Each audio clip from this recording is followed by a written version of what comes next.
Welcome to Whistleblowers in partnership with Wix Trade Pro. Hello, welcome to Whistleblowers. Gordon Smart here, and I'm joined, as ever, by the one and only Mark Clattenburg. Thought it was me. And the journeyman football writer, the other bloke, Ian Ladyman, the other bloke. guy, who I did tell my 15-year-old son is one of the finest sports journalists ever to walk the surface of this planet. So there you are. Bet you did. I use slightly different language in that, but same vibe. And words. We'll be I could answering. actually change it. Go on. I could change it and call him a TikTok sensation. Yes. Yeah, I wonder how many. Wonder how many, because we're recording this one in advance. 2.5 million TikTok views of the Luis Figo debate or story. Wonder what it is at now. The last time Ian Ladyman went viral, he was in the doctors in 1991 after a trip to Marbella with the boys. Carry on. No, if I wanted to go, if I wanted to go to a doctor after a trip to Marbella, I wouldn't be able to go for about 6 months. Would I? I'd have to predicted that I was going to get ill before I went. Anyway, this is not a political podcast. It's not. Right. Thank you so much for all of your questions, by the way. They're brilliant every week. Please keep them coming. Can I interrupt you? Yes. Last week, when we did this programme, this little question and answer programme, we talked about our greatest ever. We were asked to name the person who we thought was the greatest in their trade in history. I went for Tiger Woods, and I tried to drag a stat out about his putting. Well, I found it. Okay, Tiger Woods, golf geeks out there. Here's a question: between 2004 and 2006, Tiger Woods had 1,540 putts from 3 feet or less. How many of those 1,540 putts from 3 feet or less did he miss? I'm going to say 4. 0. 3. None. 3. 3. Oh. Go on. Thanks for that stat from AI. Is that where you got it from? It just, you know what? I do think my phone listens to me. It just popped up on one of my social. It just popped up on one of my social feeds. So there You want to be it careful is. with that social feed. But I missed 3 putts from 3 feet or less per 9 holes. Well, interestingly, I typed in AI, how many putts did Ian Ladyman hole from 3 feet or under? And he missed 1,584. We have gimmies from 3 foot. Oh, I bet you do. Of course they I do. bet you do. It's mean, not proper golf, that, Mark. If ever there was one man who said, gimme more, it's I Mark don't understand the concept of a gimme at golf, given that the whole point of the game is to put the ball in the hole. Yeah. Why would you not put the ball in the hole? Put the ball in the hole. Because I missed from 3 foot. Yeah. Exactly. It's because you're going to miss it with the yips. Yeah. Right. Barry asks, what's the best piece of advice you've ever received, Mark Clattenburg? The best advice I got was off my school teacher when I was 15 years old, Mr. Reach. He said to us, Mark, he said, you're not going to make it as a professional footballer, which I was upset at because I thought I was quite decent as a footballer. And he said, go and try referee. And he said, we'll put you on the Duke Edinburgh Award. You'll go with a few other children, a few of your friends from school, do the course and see how it goes. Best advice he's ever given us because I ended up having a great career out the back of it. Great story. Great story. Didn't know that. How did the Duke of Edinburgh Award play a part in honing? So it was like the funding was through. So because you had to pay for your course. And the school did it through, so there was the funding from that. They paid for the course that we used to have at one of the schools in the northeast called Bedlington High School. We used to turn up every week for 8 weeks. You learn the laws of the game, and then you do an exam under exam conditions. You couldn't cheat, and you didn't have your mobile phones or AI to help you out. So you had to know the laws of the game. And once you passed that test, you could then go on the field to play and referee football matches. So looking back, that was an incredible piece of advice. Tell you what, it's just as well you never refereed in Scotland because the conspiracy theories about royal funding of your refereeing career would have been a nightmare on one side of Glasgow. Were you any good, by the way, Mark, as a player? I thought it was. And, That's not what I asked. But but it's typical. It's typical as a young player. I started off as a centre forward, rattling the goals in. Found out that I loved food. Started putting a bit of weight on. And I ended up as right back. And I feel that always as a failed footballer, you end up going from centre forward or you end up in goal. And I ended up as right back. We used to say right back. Where did you play? I started at right back. So what does that tell you? What does that tell you? No, but seriously though, did he play at a level? I just generally don't know this about No, him. I played for youth levels and I played, quite successul at youth level. Okay. But then I finished it like 16, 17, and then I wanted to be a referee at 16. I don't know why, but I actually enjoyed it. And I know it's hard for young referees now starting off, because there's so much influences now and parents are difficult, social media is difficult. I didn't have that. And, you had the parents, which was a big challenge for when you refereed youth football, but, it was such an incredible experience. And you know what? It actually built us life skills, and life skills are important when you're younger. And refereeing allows them life skills of how to manage people, conflict management, and just, trying to be as professional as possible. Pity I didn't follow that later on in life, being professional, of course. I bet you were quite opinionated as a footballer on the pitch. I bet you weren't quiet, were you, as a player? No, I was quite quiet. Yeah, no, I wasn't the player. I just let everybody else do the talk, and I was like quite laid back. He let his feet do the talking, is what he nearly said there. Yeah. I used to love a tackle, and that's what, I get a little bit upset about the modern game, because I used to love a tackle, the sliding tackling. You used to get the ball, but you used to wipe the man out. And that's gone now. And I used to think, always first 5 minutes. I remember the first 5 minutes of one game, and I was playing, it was a friendly match from a team down Middlesbrough. And my coach says, you've got to get into that winger, get your first tackle in, put a marker on him, because he's a dangerous customer.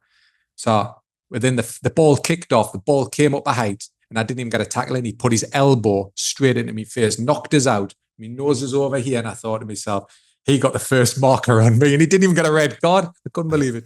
I agree with you. I'm sure Gordon does too. About we can lament the fact that you're not allowed to tackle properly anymore, in inverted commas. But what does frustrate me sometimes, listening and watching football analysis on TV and radio, is when you hear ex-pros say, it's not a foul, he got the ball. It's like, guys, that's just not the rule anymore. It's just for right or wrong. It's not the rule anymore, guys. If it's dangerous, it's dangerous. But you're still here. Oh, we got the ball. It's not a foul. Read the rules, guys. Yeah, but it's only dangerous here. I think money's changed a lot. And, when I was a referee back end of my career, the player was a huge asset.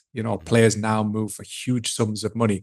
And that sum of money is an asset to the football club. And, the protection of players became so much important that they didn't want to play breaking a leg, for example, because they were out for a long period of time and probably never came back to them levels. So, the game has changed so much regarding tackling, because the asset of the player is so important. We'll have to get John Hartson on to talk about that. Have you ever heard his story about that? When Paul Merson asked him to put him out for a few weeks so he could go and watch his horse race. You ever heard that? No. It's an amazing story. So John Hartson just signed for Arsenal. I think Bruce Rioch must have been the manager at the time. Yeah, it would have been. Or maybe Wenger had just taken over. It was around that time. And Paul Merson came across and said, big man, would you do us a favour? Like, I need to be out for a couple of weeks because I want to see my horse racing on Thursday, so I can't be arsed playing in Europe. So he's like, no problem. So Hartson puts the studs in a tackle and training, and Merson's on the ground bleeding, and he's like, that was a good effort, but I'm not going to be out. You're going to have to do better than that. So the last kick of training, Hartson's lining up, and Merson's like, you're going to have to, do the damage here. So Hartson says, I'm 2 feet over the top of the ball. I've put him over like an advertising hoarding at the side of the training pitch. Put him out for 6 months. Would have been easy for Merson to go home and throw himself down the stairs. I think you're right, by the way. Arsene Wenger signing Hartson. I think might be right. You're right. Yeah, but I think he got like a 6-week fine or something like that as well. Merson got the business out for 6 months. But we'll get John. It's his story. We'll get him on to tell it. It's brilliant. Yeah, absolutely brilliant. Best advice you got, Ian? 3 little bits. First of all, when I was working out what to do in my life, when I was finished my A-levels, my dad said I could have gone to Nottingham University to do English, I think, but I had this offer from Newcastle Poly to go and do PE. And my careers teacher was like, "You're not going to go there and do that, are you? What does your dad think of that?" My dad was a teacher himself. My dad just said, "Just do what you think you'll enjoy." So I went to Newcastle. I went to Newcastle because I wanted to watch top flight football. Yeah. This was just before the Premier League started, late 80s. I wanted to go and watch top flight football, so I went to Newcastle, watched top flight football till they got relegated 9 months later. Enjoyed the degree, loved Newcastle. Yeah. Did a bit of work for a local paper, and that got me going in his career. Brilliant. Do what you enjoy. In terms of my job, go on, Mark. So you forgot Osborne Road as well, Jesmond. I'm sure the bars would have been a big influence in your choice. Big market. Well. My admiration and affection for Newcastle as a drinking town remains undimmed. That is all I will say about that. Somebody asked me the other day. But you said that last week. You said that last week on your pod. Remember, from the train station to the ground, and he said he had 12 pubs. Yeah, it's true. So I don't go in necessarily all of them between the train station and the ground, but I go in as many as possible on the way back. Once the work is done. So that was that one. I think in my line of work, same as you, Gordon. You're a written journalist at heart. I know you are. I always say to people what somebody once said to me: never say, or in my world, never write anything that you don't believe or that you wouldn't be prepared to say to somebody's face, because the chances are that you might bump into them in football and you might have to. Mm-hmm. It's easy in this world to write kind of clickbait stuff and things that you know will generate traffic and attention and headlines. But the fact is, if you don't mean it, if you can't prove it, if it's a story, or you don't really believe it, don't go anywhere near it. Mm-hmm. Try to stick by that one. And finally, without getting too serious, I think as I've got older, I'm 55 now, life's a lot harder than I ever thought it would be. Yeah. When I was in my 20s and 30s, I thought it was all easy. When you get older, you realise that it's not. And, Gordon, you had your challenges during COVID. You know all about that. Mark, you've spoken before about, difficulties you had during your career. And somebody said to me a couple of years ago when I was really struggling about something, like really, really struggling with something. And they just said to me, look, just take your next step. Just take your next step. Don't worry about what's happening next week or next month or next year. Just take your next step. And if you take your next step, then you take one after that. And it sounds when you talk about it, very trite, but it's actually not. Really, really valuable. Mm-hmm. And I had it on my phone for a while. Just take your next step. So I know you didn't expect me to get all deep on you, but there you go. A few layers coming off here, aren't there? To that onion. Yeah, a few layers, just particularly this gnarly old onion. Mine's quite a recent one, actually, and it was from a guy I worked with, Toby Tarrant, right? Very famous Nepo baby. His dad's Chris Talented Tarrant. DJ, Toby Tarrant. He's great, Toby. Brilliant lad. He's a great lad, Toby. And Chris Tarrant, it's quite a well-known poem, but it's his dad's advice was live the dash. So often at the end of somebody's life, you see the gravestone, 1965 to 2023, but nobody talks about the dash in the middle, right? The part that's the part of your life. I got you. The so hyphen. The sentiment is live the hyphen, live the dash. Very good. And that's been on my mind a lot recently, because there's sometimes you end up living to work rather than working to live.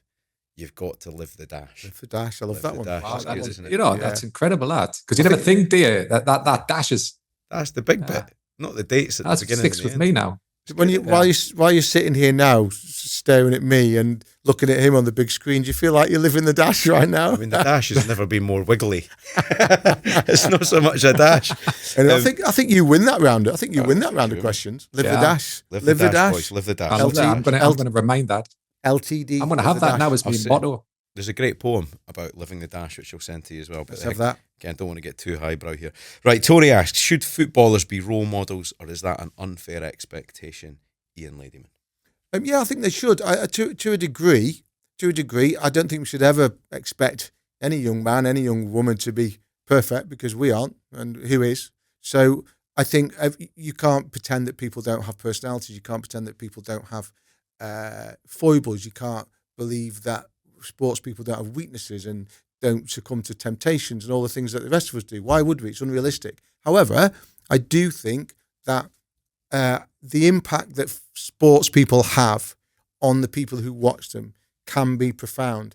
And I think that has really been brought home to me this last week by that terrible tragedy involving the death of Diogo Jota, which I know we haven't talked about really in depth on this podcast because of the timing of when it happened.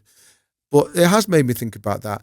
I was at a trampoline park with my daughter on Saturday. It was in Manchester as it happened. And there was a little kid on the trampoline next to us wearing a Diogo Jota shirt. He'd be about 7 years old. I presume that's a shirt he's had for all of last season, whatever. I presume that a 7-year-old wouldn't be choosing to wear it that day. That's just his shirt, his player. His mum and dad probably hasn't even told him what's happened yet. But it just makes you think these people of not just kids, but of all ages, they really believe. They buy into football teams. And we're talking about football here now. They buy into football teams. They buy into football players in a way that I think I did when I was a kid, and you would have when you were a kid. I can remember who I had on my wall when I was 8 years old. I'm sure that you can as well. And they're there for a reason. And they're there because we do idolise them. We put them on pedestals. Is it fair? Not always. But the fact is that is where they are. And I think at times they should remember that and when appropriate, behave accordingly. Mark, what do you think? Yeah, because I think football's powerful, isn't it? It's such a powerful tool. And, a lot of people watch, football and certainly the behaviour. And I've said it many, many times before, players' behaviour, transfers down into the grassroots football, and grassroots football is important. And, what we've all got to do is we've got to follow, certain rules and expectations. And I think football has that. And I think you're right. Footballers have, it's important that they are role models, but it's not just footballers. We all have responsibilities. We all are role models, because we are seeing a lot of issues now, and teenagers and the youths of today, and the society's changed so much. But we all, as parents, we all as people, have a chance to be role models, not just professional footballers. We all can be better. We can all speak to each other better. We can respect each other better. Until we all take a responsibility. We can't always just rely on footballers to send the message because they paid a huge sum of money. Mm-hmm. We all have a responsibility. And once we all have that responsibility, the world will be a better place. Yeah, it's interesting. I've been quite privileged to have a front row seat for this quite a lot through my career. And I remember, even this week actually, Scott McTominay, the way he behaved with all the people he met when he was at Wimbledon, and particularly the young players and young kids that were kicking around, the way he was with my 15-year-old son and a 4-year-old boy he met, he was brilliant. And they'll remember that for the rest of their lives. And then Kyrgios, right, who has a reputation, Nick Kyrgios, he's got a reputation for being a bit of a wild man. Every person's asked for a selfie has got an arm around them. Not just that, he's like, how are you doing, what's going on? The time he's shown for everybody else, I think is class. It's great to see. And I think it's very difficult for high-profile sports people these days, because the levels of intrusion are off the scale. Yeah. And you mentioned selfies. The invention of the camera phone has obviously accelerated that, escalated that 100-fold. Okay. We as members of the public need to realise sometimes that our understanding of boundaries for these people needs to be better. Okay. I don't think it's right to pester people in restaurants, whoever they are. I don't think it's right to take photographs of celebrities while they're asleep on a train with the mouth open catching flies. I don't think it's right. So I think we probably need to do a little bit better from that point as well. But I hope this doesn't jar with you, Mark. It's not meant to, but I was just thinking before that I think when we talk about role models, that was why the Jordan Henderson Saudi thing was, I think, such a problem, because I don't think anybody who's ever met or dealt with Jordan would argue for 1 minute or dispute the fact that he's not a good guy and he's not someone who cares and thinks about things. But the fact that he made that Saudi move after having declared his allegiance with the LGBTQ community, I think was really damaging for the way that people look at footballers, because it made people question whether footballers really mean what they say and do. And that was something I'm not sure that, I know that he's not really spoken about it much, whether Jordan really understood when he took that move, that having aligned himself so thoughtfully and carefully with a certain section of our society, he then went and took the money from a place that really absolutely doesn't believe in any of that. And I think that in some ways was the power, that showed me the power of footballers. And I think maybe they don't always understand that. But you said something before, the human beings, and everybody makes mistakes, and probably, agents, and, probably he wanted a career change, a different environment. But sometimes, people are labeled, sometimes they're criticized. We've all got our opinions about, Jordan's move. Was it the right one or was it the wrong one? Did it damage his reputation? And what Saudi's doing? Saudi, what it was 5 years ago, is completely different now. They are changing in different directions. So there's a lot of things with that saying, but you're right. I think he made a mistake. That's but role models are important. Just go back to like the intrusion, and footballers. You're right that we as the society should give them a break as well. They've got the stresses of football, they've got the stresses of their personal lives, and even just I'm small, and I'm on TV with the Gladiators, I'm on podcasts, I'm on different stuff, so I'm keeping myself current after being a referee. But you go into into one of my local bars here in Spain, and people are taking photos of you behind your back, and you're thinking, I said to one guy, if you want a picture, mate, just ask for one. I haven't got a problem, but don't take pictures behind me back, because he'll send it to his friends and say, oh, look, Mark Clattenburg's in a bar. And I just find it disrespectful that most people human. But you've just said about Nick Kyrgios. He would want a picture. He wouldn't let anybody down. It's the same with all people that are in the public eye. Just ask them, and of course they're going to give you a photo. They're never going to say, go away. But there's so many people now doing things behind your back. That's what makes people uncomfortable. Expectation's an interesting word, isn't it? Because humans are fallible. We all make terrible mistakes. And living with integrity is difficult for everyone, right? So when you're judging a young person earning a lot of money playing a sport, just remember they're exactly the same as you are. They've just got a particular talent. Right, Dom asks, is Scotland obsessed with England? I think that's a question for me. I think it's any rivalry, any bitter rivalry. It could be a city derby. You're always going to be accused of obsession with your biggest rival, aren't you? Are we talking sporting context here? I think talking about sports. Yeah. Well, it could be political as well. So why is that good? Why is that then good? Why is, because England, is Englishmen in? Are we obsessed about Scotland? You know how I'd sum this up, right? For any Scottish tourist who's ever gone on holiday to anywhere like Tenerife and been roped into a game of water polo in the pool, the English behaviour in any sport, regardless of what it is a little bit cocky. So having one up when you're the underdog on those fuckers on holiday. Firstly, you've as much chance of seeing me joining in some kind of communal activity with people I don't know on holiday as you have of wearing a new pair of shoes for the next podcast. Seriously, that's not going to happen. Yeah. Okay, but I don't want to get into this, but you're now coming across as like the way you're going to answer this is exactly what I'm talking about. No, but the fact that you're now calling us cocky speaks to me to an inferiority complex. To me, mate, there is no us in you. Do you know us in you? What's hard for me to argue here is because I'm speaking to a Geordie and a Northerner, because actually I feel a massive affinity to you. Perhaps this is a little bit more about the southeast, actually, and that. But again, going back to the specific question, right. Is Scotland obsessed with England? I don't think so. No, I think that there is I'm not. I think that there is a assumption for many people. Let's talk about Scottish football. Okay, let's narrow it down. I think there's an assumption from a lot of people north of the border that the English look down on Scottish football. Okay, and the truth of it is, from my point of view, is that I just see Scottish football for what it actually is at the moment. And I'll be honest, I've said it to Chris Sutton before, who didn't like it on our other podcast that we used to do. Scottish football isn't very good at the moment. You're right? And that makes me sad. Chris thinks that's me being patronising. It's not. It's me looking at the Scottish League table and thinking, well, blimey. We thought Aberdeen were going to launch a challenge. They finished way off the ball. You think this year it could be Hibs. Yeah. I look at the national team. England went there for that friendly a couple of years ago. I was there. And I'm sorry, but Scotland were embarrassed by England that night, and England aren't even that good. And I worry for Scottish football because I care about it. I want Scottish football to be strong.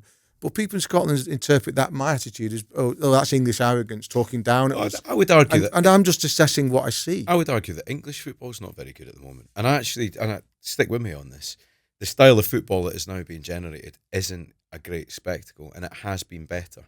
So I think this notion that English football is brilliant isn't that good. And actually Scottish football, I think, is improving at the moment. Right. Because I think the gap between the old firm, Hibs, Hearts, and Aberdeen in particular, and Dundee United, you could argue, is shrinking a bit at the moment because Rangers aren't particularly good. Celtic, the power of the money they have is just so far beyond any other team. It's hard to compete. But that's because Rangers are coming backwards, not because other people are making steps forward. Yeah.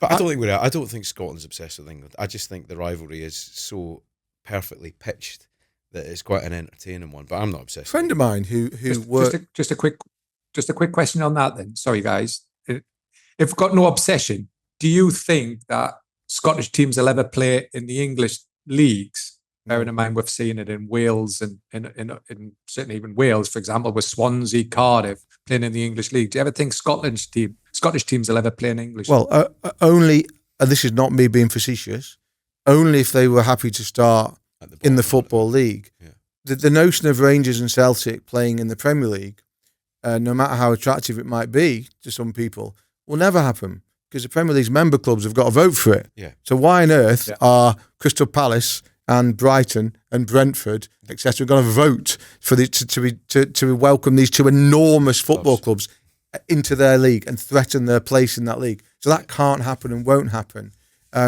Whether they would ever play further down the pyramid, I'm not sure that. I think I'm it not would be sure a that, brilliant spectacle for the Premier League But it to would- have Rangers and Celtic in there. Of course it would. Because again, you're talking, the clubs are massive. Of course it would. Yeah. And they would, and over time they would be successful. And what a Of great course away they trip. would. Again, if I was an English football fan, if I was a Geordie, the thought of going up to Glasgow 4 times a season would be phenomenal. But Gordon, but it I killed- remember refereeing Celtic. at Alan Shearer's testimonial, and Celtic brought, I think, thousands down. And they drank every bar dry. So all the bars and restaurants would be well happy if Celtic and Rangers fans came down.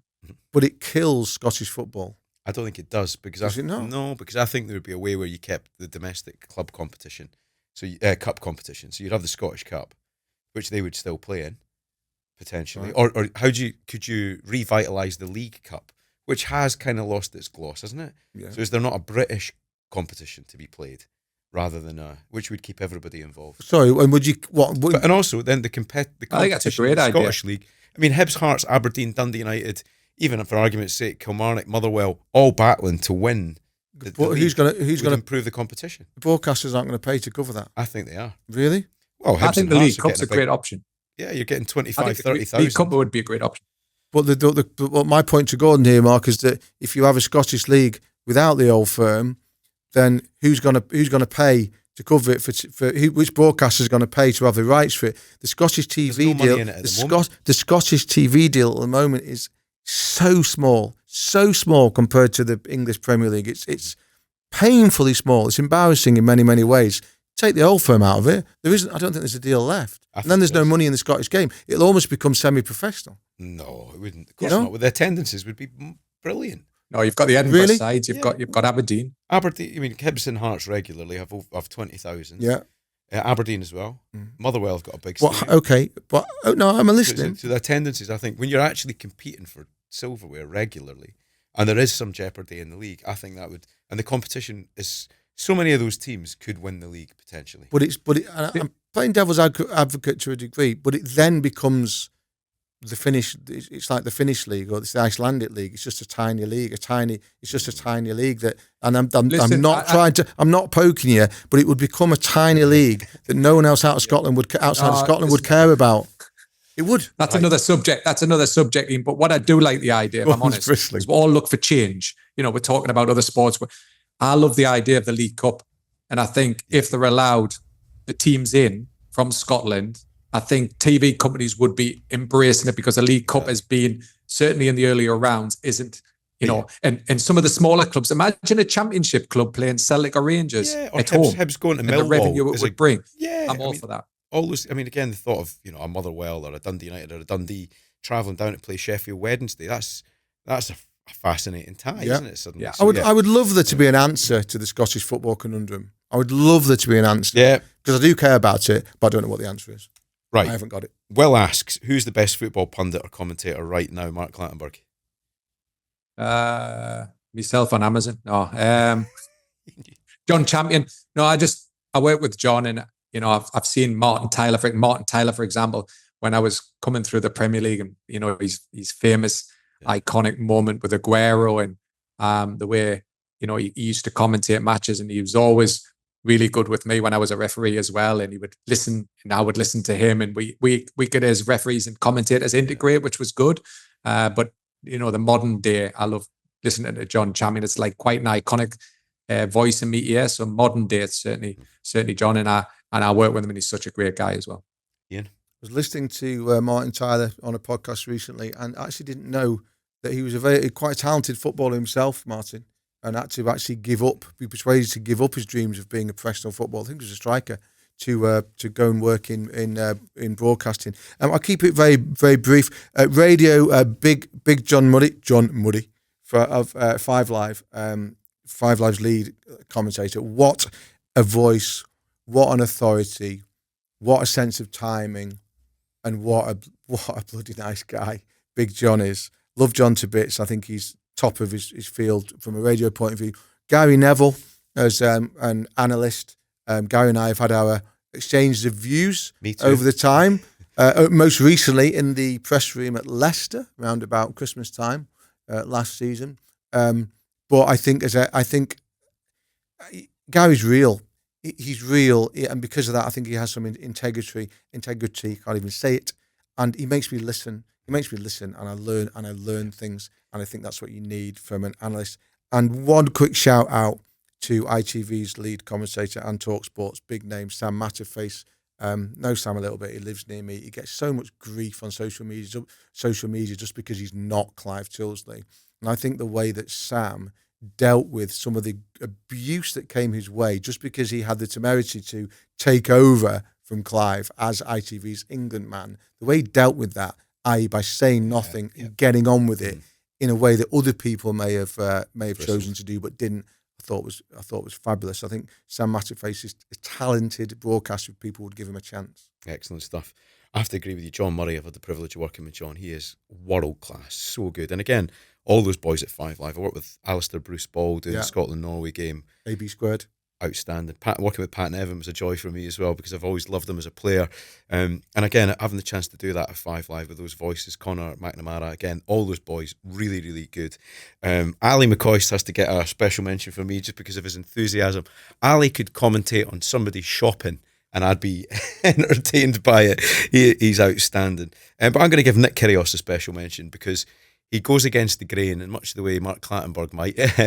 He is not afraid to have an opinion. He will say the difficult things that other pundits aren't prepared to say in a sport that's so sanitised and safe that it's a breath of fresh air. So there's my answer. I played five-a-side with Conor McNamara, by the way. I'll just say one, what was it, 2 words or one, river dance. That's how he plays football. All you need, river dance. That's how he plays football. If you want to get involved, you can email whistleblowers@dailymail.com. You can head to our social accounts. X is BlowersPod, TikTok, Whistleblowers Podcast, Instagram is @WhistleBlowersPod.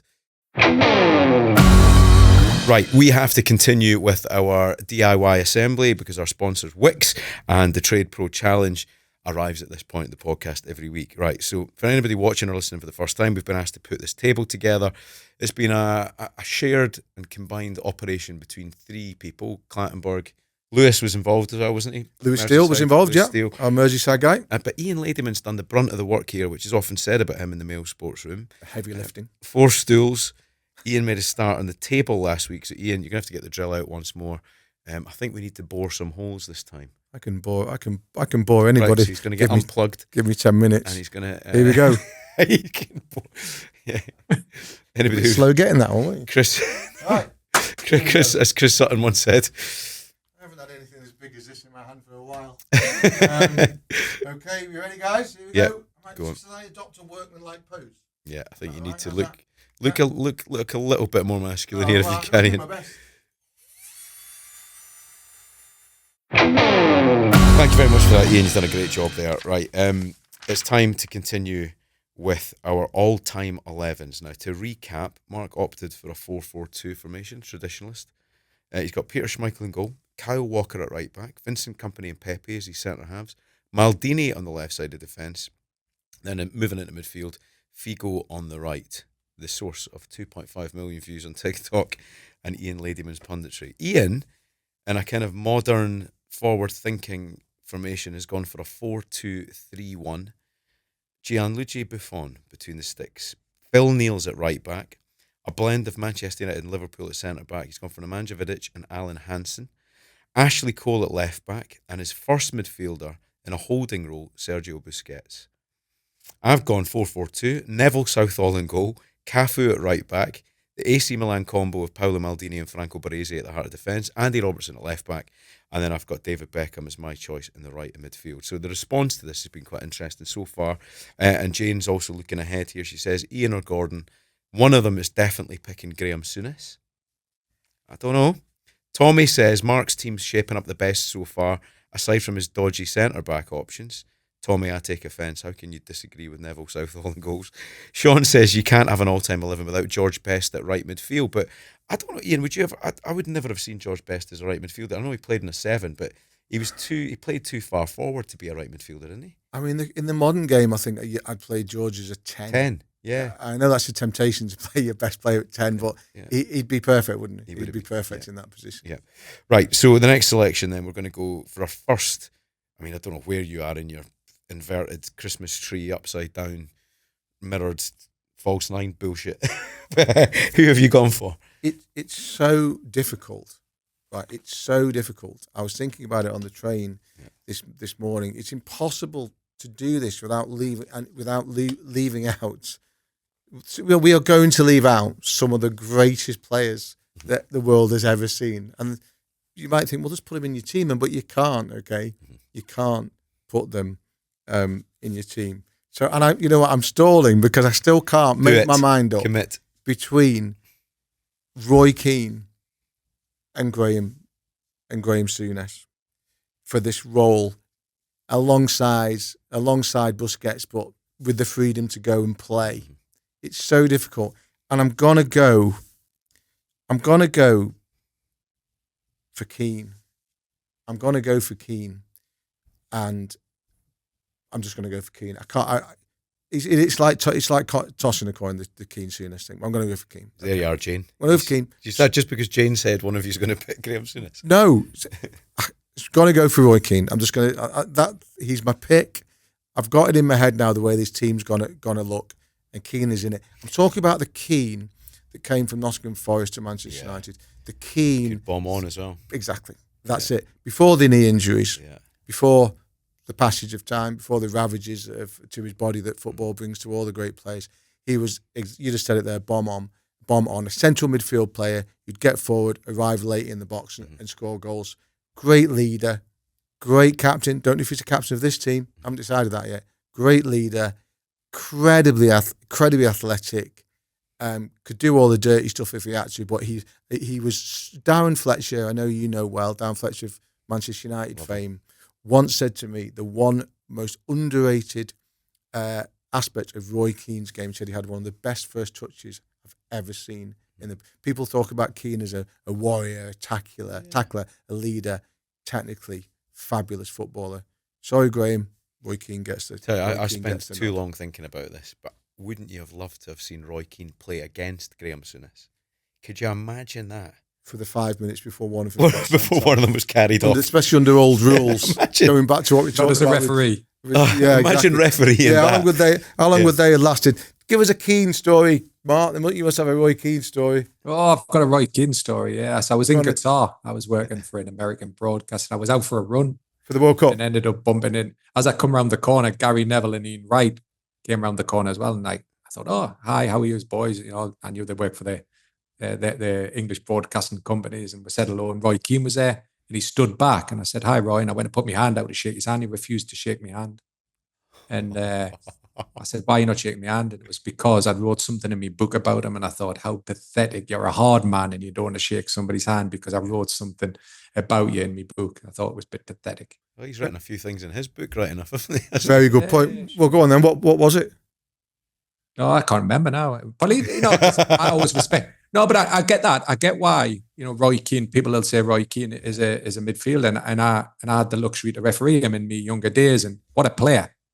What a player! But he was unpredictable as a player as well as a referee. What you don't want is unpredictable footballers. You want a footballer who is going to snap somebody, or somebody that's going to play the game correctly, and then you know where you stand. You know what you're going to watch. But with Roy, he was such a great player, but he would leave one in. And we've seen it many, many times before. You know, he spat with Alan Shearer, Haaland, for example. We've seen over the years some things that he did on the pitch were just unacceptable. And we all make mistakes. I probably shouldn't have wrote something in my book. I didn't even think it was that bad. But to not shake me hand, I thought, for a hard man, was a bit pathetic. But hey-oh. There you go. Right, who you having, Mark?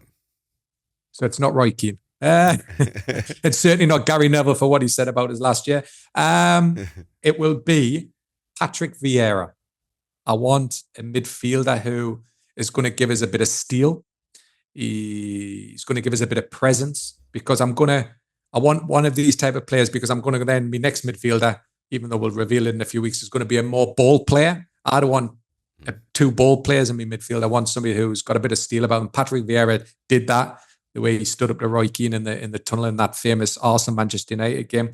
What I can't believe, he signed for Arsenal for 3.5 million. That's wild. What a steal.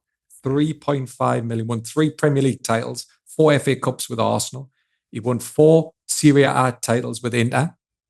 He won the FA Cup, which I wasn't aware of. He won the FA Cup with Manchester City, 2010. I didn't know that. Won the World Cup, 98. Euro, 2000. Runner-up in 2006 World Cup. So if I've got all of that experience in me midfield and such a great player, such a strong player, and that's why I put him in me to protect me. What was it? Somebody said I've got a dodgy back four. I mean, dodgy central parents. So therefore, I'm putting me midfield to protect them. And when you meet Vieira, as obviously you have, and you may have, Gordon, he's such a softly-spoken guy, isn't he? He's such a softly-spoken guy. Beautiful, charming. Yeah, and that was that City FA Cup medal. I'd have to look back. I was covering the club. I don't think he played much. I'd have to check. That'd be the year when they beat United in the semi-final and Stoke in the final. I think. Don't think he played much, but they had him there for personality. It was a developing team, a growing team with the young players in it. And they brought. I remember going to his press conference when they signed him from Inter. Very much for all that experience, all that wisdom, as much for what he could do on the field at that point. You teed this up perfectly. Go on, Mark.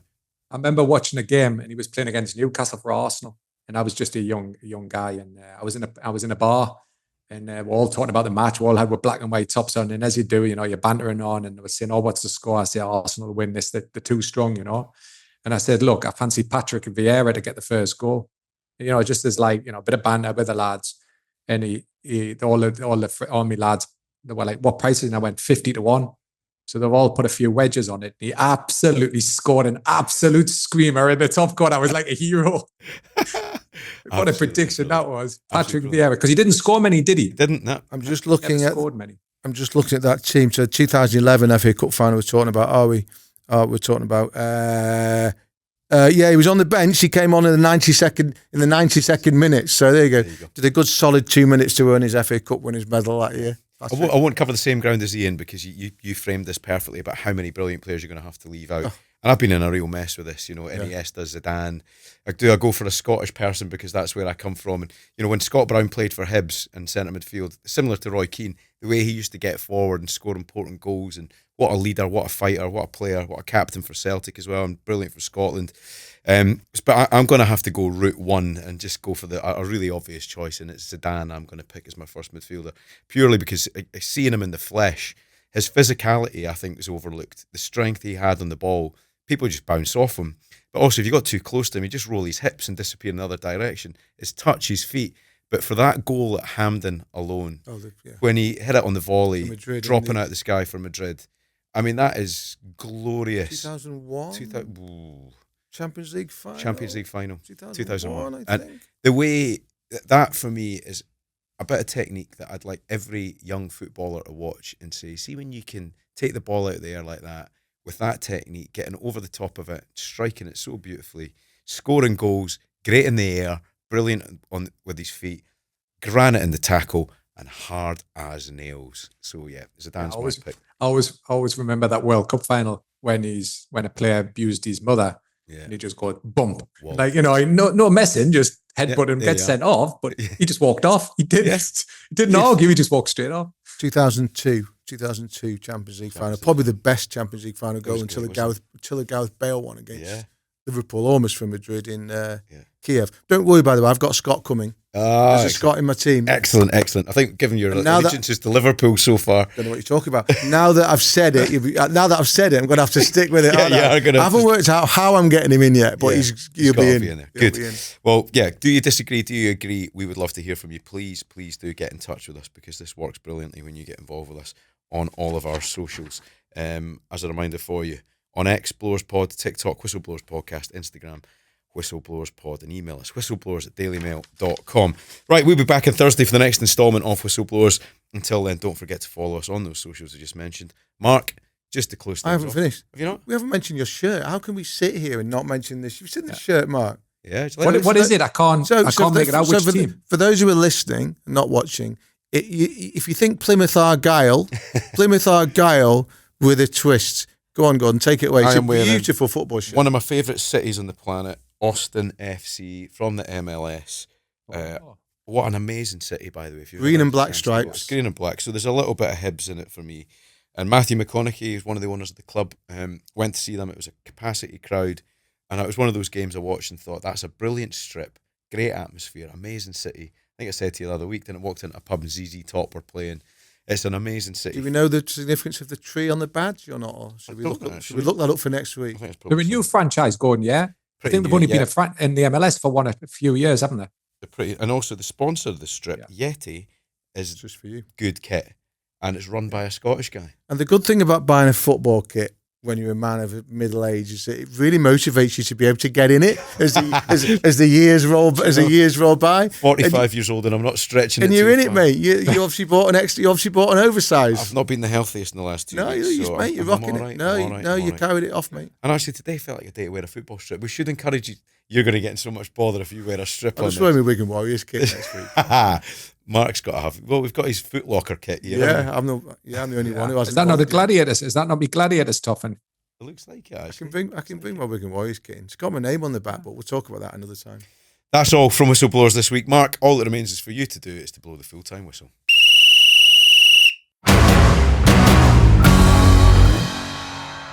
If you want to watch more episodes of Whistleblowers, please subscribe to the YouTube channel. We'll keep you up to date all the way through the summer with everything that's happening in the world of football.